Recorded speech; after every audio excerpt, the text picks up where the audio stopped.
चलिए विद्यार्थी जी लोग शुरू करते हैं एमसीक्यू के अगले सीरीज में भूमंडलीकृत विश्व का बनना। क्या है बाबू? भूमंडलीकृत विश्व का बनना। कैसे कैसे भूमंडलीकृत विश्व का बना, उससे मात्र 20 एमसीक्यू क्वेश्चन लेके आए हैं। इसको आप लोग ध्यान से समझिए, पढ़िए, सुनिए और याद रखिए ताकि ये आपका एग्जाम में काम आ सके। तो चलिए शुरू करते हैं हम लोग क्वेश्चन नंबर 1 के साथ।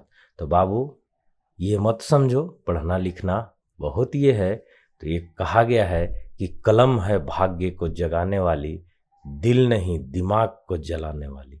तो इसीलिए कलम से दोस्ती करो बाबू, तो दिमाग तो खैर जलना ही जलना है।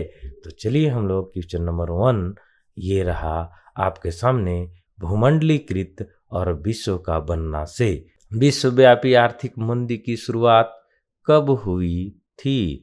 तो विश्वव्यापी आर्थिक मंदी जो है बाबू, इसका शुरुआत 1929 ईस्वी में हुई थी। चलिए आगे पढ़ते हैं क्वेश्चन नंबर 2 की ओर कि विश्वव्यापी आर्थिक मंदी का सबसे बुरा असर किस देश को पड़ा? तो विश्वव्यापी आर्थिक मंदी का सबसे बुरा असर अमेरिका को पड़ा था। किसको पड़ा था? अमेरिका को पड़ा था। आगे बढ़ते हैं कि 16वीं शताब्दी में दुनिया सिकुड़ने लगी थी।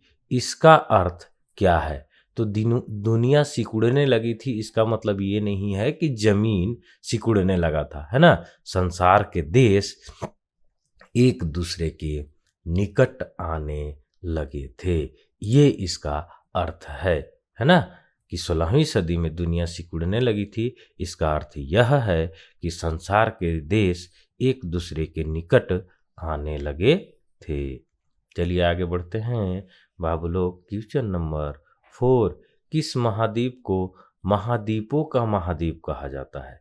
तो ये है हमारे प्यारे एशिया महाद्वीप। चलो बाबू आगे बढ़ते हैं। अब बाबू के साथ साथ मैया लोग भी आगे बढ़ेंगे, ठीक है।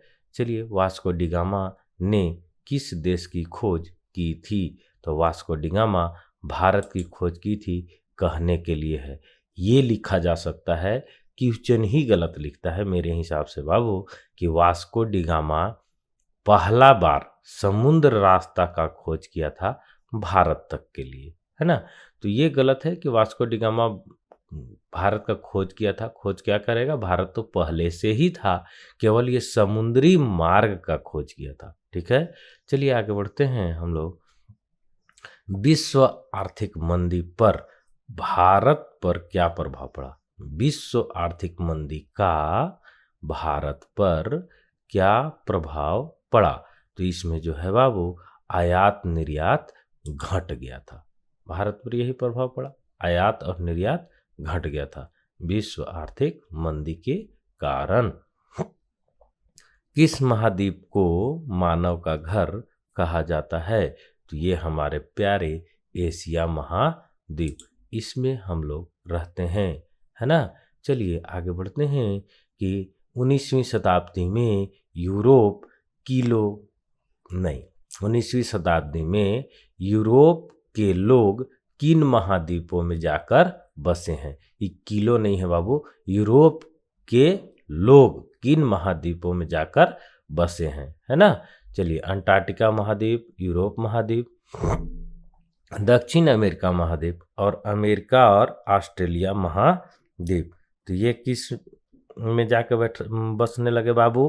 तो ये बसने लगे आप लोगों को अमेरिका और ऑस्ट्रेलिया महाद्वीप में, ठीक है। चलिए देखिए करेक्ट ऑप्शन। आगे बढ़ते हैं। क्षेत्रफल की दृष्टि से विश्व का सबसे बड़ा महाद्वीप कौन सा है? तो ये एशिया महाद्वीप है बाबू, विश्व का सबसे बड़ा महाद्वीप क्षेत्रफल की दृष्टि से। कौन सा महाद्वीप नई दुनिया के नाम से जाना जाता है? तो ये उत्तर अमेरिका जो है, उत्तरी अमेरिका, ये विश्व के नई दुनिया यानी कि महाद्वीप नई दुनिया के नाम से जाना जाता है। ऑटोमोबाइल्स का उत्पादन करने के लिए असेंबली लाइन की अवधारणा को किसने अपनाया? ऑटोमोबाइल का उत्पादन करने के लिए असेंबली लाइन की अवधारणा को किसने अपनाया? तो ये है बाबू हेनरी फोर्ड। किसने अपनाया? Henry Ford. फिर से एक बार क्वेश्चन, ऑटोमोबाइल्स यानी कि गाड़ी है ना, ऑटोमोबाइल्स का उत्पादन करने के लिए असेंबली लाइन की अवधारणा को किसने अपनाया? तो ये अपनाया हेनरी फोर्ड। अगला क्वेश्चन बाबू हम लोग चलते हैं कि एशिया को यूरोप और उत्तरी अफ्रीका से जोड़ने वाले मार्ग को क्या कहा जाता है? तो इसको रेशम मार्ग कहा जाता है, या नहीं तो इंग्लिश में बोलेंगे इसको सिल्क मार्ग। क्या बोलेंगे? सिल्क मार्ग। आगे बढ़ते हैं, रीडर पेस्ट क्या है? तो रीडर पेस्ट जो है बाबू एक बीमारी है। रीडर पेस्ट क्या है?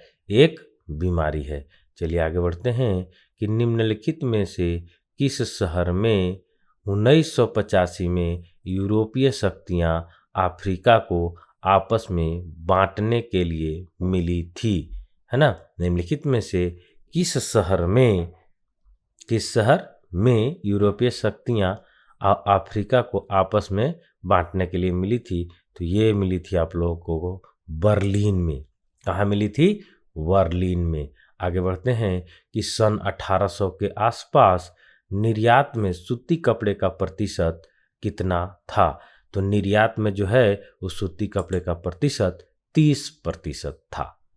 चलिए इसी के साथ अगला क्वेश्चन, भारत में केनाल कॉलोनी किस प्रांत में बनाई गई? तो केनाल कॉलोनी जो है बाबू वो भारत में पंजाब में बनाई गई थी। कहाँ बनाई गई थी? पंजाब में। आगे बढ़ते हैं कि प्रथम विश्व युद्ध शुरू हुआ था। तो प्रथम विश्व युद्ध कब शुरू हुआ था?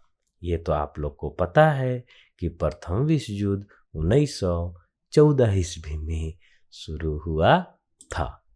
ठीक है, चलिए आगे बढ़ते हैं कि 1928 से 1934 के बीच भारत में गेहूं की कीमत कितने प्रतिशत गिर गई? 1928 से 1934 के बीच भारत में गेहूं की कीमत कितने प्रतिशत गिर गई? तो ये है 50%। कितने प्रतिशत गिर गए बाबू? 50%।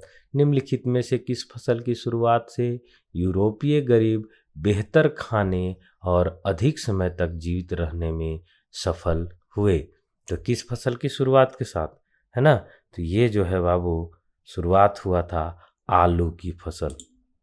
इसके साथ जो है आदमी बेहतर खाने और अधिक जीवित रहने में सफल हुए। और ये रहा आपके पास 20 नंबर क्वेश्चन। होशे मेला का आयोजन कहाँ किया जाता था? होशे मेला का आयोजन कहाँ किया जाता था? तो ये किया जाता था त्रिनिदाद में। कहाँ? त्रिनिदाद में। चलिए अब हम लोग जो हैं इसी के साथ आप लोग से लेते हैं इस वीडियो से विदा। मिलते हैं अगले वीडियो में। तब तक के लिए बाबू आप लोग खूब पढ़िए, पढ़ते रहिए और आगे बढ़िए। ठीक है, चलिए इसी के साथ हम लोग वीडियो को करते हैं